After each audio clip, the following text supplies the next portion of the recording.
ತಾಜಾ ತಾಜಾ ಕಡಲೆಕಾಯಿ ಅನ್ನೋ ಥರ ತಾಜಾ ತಾಜಾ ಅವರೆಕಾಯಿ ಹಾಕಿ ಉಪ್ಪಿಟ್ಟು ಮಾಡಿ ಸೂಪರಾಗಿ ಬೆಳಗ್ಗೆ ಬ್ರೇಕ್ಫಾಸ್ಟಿಗೆ ರೆಡಿ ಮಾಡಿದ್ದೆ. ಉಪ್ಪಿಟ್ಟು ಅಂದ ತಕ್ಷಣ ಮುಖ ಮುರಿಯೋರು ಕೂಡ ಈ ಅವರೆಕಾಳು ಹಾಕಿ ಮಾಡಿಕೊಟ್ರೆ ಸೂಪರಾಗಿ ತಿಂತಾರೆ, ಅಷ್ಟು ಚೆನ್ನಾಗಿರುತ್ತೆ. ನಾನು ಹೇಗೆ ಮಾಡಿದೆ ಅಂತ ನೋಡ್ಕೊಳ್ಳಿ. ನಾನು 1 ಗ್ಲಾಸು ಬಾಂಬೆ ರವೆ ತೊಗೊಂಡು ಚೆನ್ನಾಗಿ ಘಮ ಬರೋವರೆಗೂ ಹುರಿಬೇಕು. ಹುರಿದ್ಬಿಟ್ಟು ಒಂದು ತಟ್ಟೆಯಲ್ಲಿ ಟ್ರಾನ್ಸ್ಫರ್ ಮಾಡ್ಕೊಂಡಿದ್ದೀನಿ. ಈಗ ಒಂದು ಕಡಾಯಿ ಇಟ್ಬಿಟ್ಟು 3 ಇಂದ 4 ಟೀ ಸ್ಪೂನ್ ಆಯಿಲ್ ಹಾಕಿ ಬೇಸಿಕ್ ಒಗ್ಗರಣೆ, ಕಡಲೆಬೇಳೆ, ಉದ್ದಿನಬೇಳೆ, ಸಾಸಿವೆ, ಒಂದು ಸ್ವಲ್ಪ ಇಂಗು, ಆಮೇಲೆ ಹಸಿಮೆಣಸಿನ್ಕಾಯಿ ಸೇರಿಸಿದ್ದೀನಿ ಖಾರಕ್ಕೆ.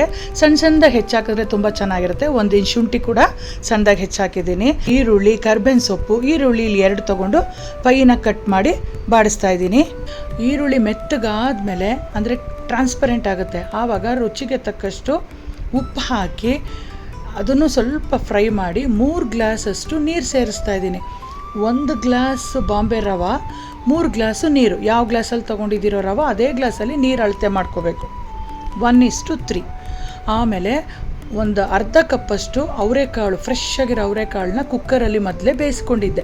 ಆ ಕುಕ್ಕರಲ್ಲಿ ಬೆಂದಂಥ ಅವರೆಕಾಳನ್ನು ಕೂಡ ನೀರೆಲ್ಲ ತೆಗೆದುಬಿಟ್ಟು ಈ ಕುದಿಯೋ ನೀರಿಗೆ ಸೇರಿಸ್ಬಿಟ್ಟು ಲಾಸ್ಟಲ್ಲಿ ಕೊತ್ತಂಬರಿ ಸೊಪ್ಪು, 1 ಕೈ ಮುಷ್ಟಿಯಷ್ಟು ಫ್ರೆಶ್ ಆಗಿ ತುರಿದಂಥ ತೆಂಗಿನಕಾಯಿ ತುರಿ, ಒಂದೇ ಒಂದು ನಿಂಬೆಹಣ್ಣು ರಸ ಎಲ್ಲನೂ ಹಾಕಿ ಚೆನ್ನಾಗಿ ಕುದೀತಾ ಇದ್ದಾಗ ನಾವು ಹುರಿದಿಟ್ಟಿದ್ವಲ್ಲ ರವೆ, ಅದನ್ನು ಸೇರಿಸಿ ಚೆನ್ನಾಗಿ ಮಿಕ್ಸ್ ಮಾಡಿ ಒಂದು 10 ನಿಮಿಷ ಬೇಯಲಿಕ್ಕೆ ಬಿಟ್ಟು ಮುಚ್ಚಿಟ್ಬಿಟ್ಟು ಆಮೇಲೆ ತೆಗೆದು ನೋಡಿ, ಆಹಾ ಎಂಥ ಚೆನ್ನಾಗಾಗಿರುತ್ತೆ ಗೊತ್ತಾ. ಘಮ ಘಮ ಅಂತ ಇರುತ್ತೆ, ಅವರೆಕಾಯಿ ವಾಸನೆ ಅಷ್ಟು ಚೆನ್ನಾಗಿರುತ್ತೆ.